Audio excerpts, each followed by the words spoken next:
Hello everyone, my name is Kai and welcome to episode 7 of our Let's Talk series. And today we are going to be talking about losing your CroJo, what it's like, and like what to do if it happens. So let's just get right into the video. So CroJo can be defined as your will and your drive to crochet.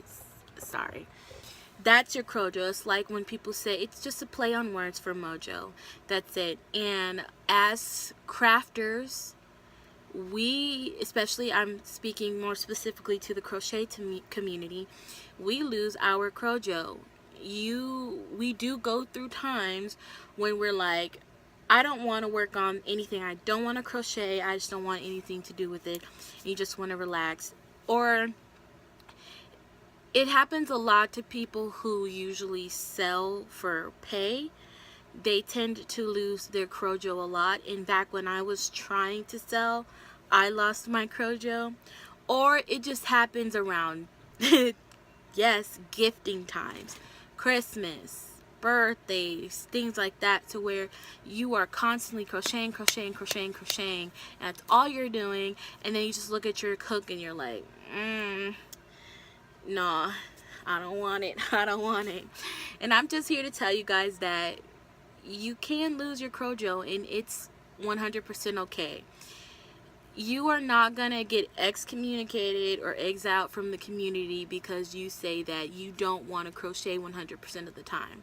I'm gonna be completely honest. I like buying yarn more than I like crocheting. I love buying yarn. I love looking at it and feeling it and shopping for it, but I would rather buy yarn than I would crochet. I do go through a majority of the times that I don't crochet. I would say that I crochet maybe about 70 to 80% of the time. I'm not always crocheting, and that's perfectly fine because I don't want to get burnt out from it. I love crochet. It's a passion that I have. But you have to realize that you need to take a break from those passions so those passions don't become your enemies. And this video really ties into our last Let's Talk, because when you're trying to do so much and do one thing so much, it becomes a burden and it kind of makes you hate what you do. Like I talked about in the last time, I put so much effort into selling and getting turned down to the point that I started to hate crocheting. Well, over crocheting can have the same effect. And it's perfectly good for you to take breaks. So usually you're starting to lose your CroJo when you sit down and you have your projects around you and you pick up your hook. You're like, all right, I'm about to just go ahead and do this for about an hour or so, or while I watch TV. But you find yourself like picking it up and just putting it back down and just doing other things. Or another example of losing your CroJo is when you just don't touch your projects at all and you're just sitting there like you're bored, but you don't want to crochet.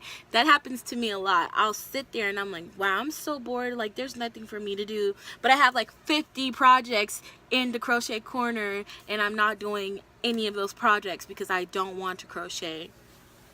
So that pretty much is an indication that you are needing a break from crochet.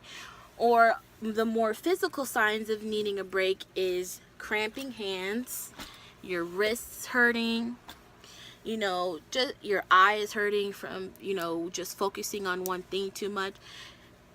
That's another indication that you need a break, or that, it's really healthy. I think it's a good thing when people go through periods of times of losing their motivation to crochet, because in those times you can also discover that you're good at other things. Like I lost my CroJo for a while, and that's how I learned that I was I can knit and that it's not as hard as I thought it was, and that I'm actually pretty good at it.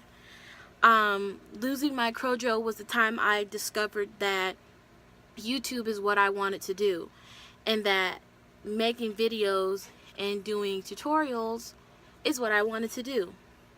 Losing my CroJo allowed me to read more and just really enjoy other things other than crochet. And that doesn't make you a trader, just makes you smart. I'm just kidding. It just makes you understand, like, that it's okay to get tired of doing something. That doesn't mean you hate doing it. Like, that's not the thing. It's not the issue. So, some tips. What I do when I do lose my CroJo is I let it run its course, because I always come back to crocheting. Don't get upset with yourself because you have so many projects, and because, like, you want to do, you're like, oh, I want to crochet, I do. That's gonna make it even worse. So what you do is you let it run its course. Just focus on other projects. Like, if you like sewing, go ahead and start sewing. If you knit on the side, pick up some of your knitting projects.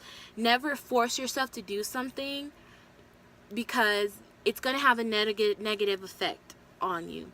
And I'm not talking about never force yourself to go to work. No, that's different. I'm talking about recreational things, like creation, like when you craft. Never force yourself to do a craft that you don't want to do. Now, for someone who's selling, close your shop. Take a break from your shop. You deserve it. Handcrafting items, and you see, I get really worked up when I think about how people who make things are treated. It really upsets me. So sorry if I'm like but handcrafted items are hard to make. They take a lot of our time. They take a lot of effort. Close your shop for a week or 2 weeks. Give yourself a break.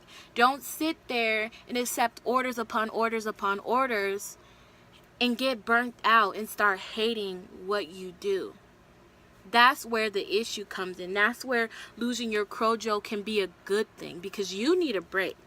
You don't need to sit there and crochet 24 hours a day. Close your shop. Tell people, hey, I'm going off on a week vacation. I'm not taking no orders. If you have an order, I'm still going to get it out on your deadline. But that's it. I need a break. For someone who is just maybe down in a slump, and you just don't, things are happening in your life, and it's just so much negative going on, and something's happening, and you just don't want to crochet. For you, I would definitely try and explore new things. Go ahead and pick up that sewing needle you haven't picked up in 10, 20 years.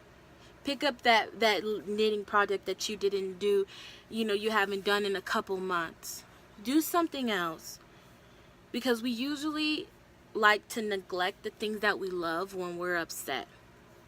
So that's what I would suggest for someone in that situation. And it's just, I want everyone to know that it's okay to lose your CroJo, because it's gonna come back. You're gonna love projects again.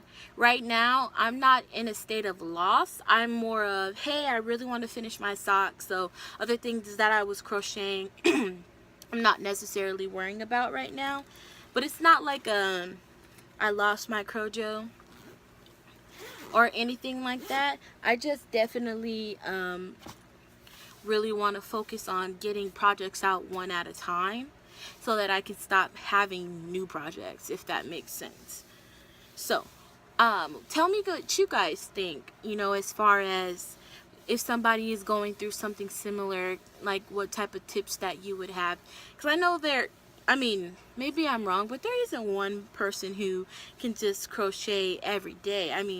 I can't do that. I crochet a majority of the days, and then, then I do other things, because you need a perfect balance you need something to be balanced in your life.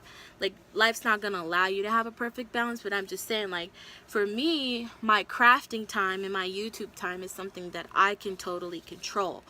So I like to definitely limit myself to how many projects I can do, how long I'm actually crocheting or knitting, because that helps me, control at least one aspect of my life. But that's pretty much it for this video. I want to thank you guys so much for listening, and our Let's Talk videos are always about discussions. You guys go ahead and discuss with me, because I want to hear what you think about losing your CroJo, and some things that you do to get it back, or some things that you do when you lose it. I want to hear all of that. So thank you so much for tuning in to episode 7 of our Let's Talk video, and I will see you in the next one.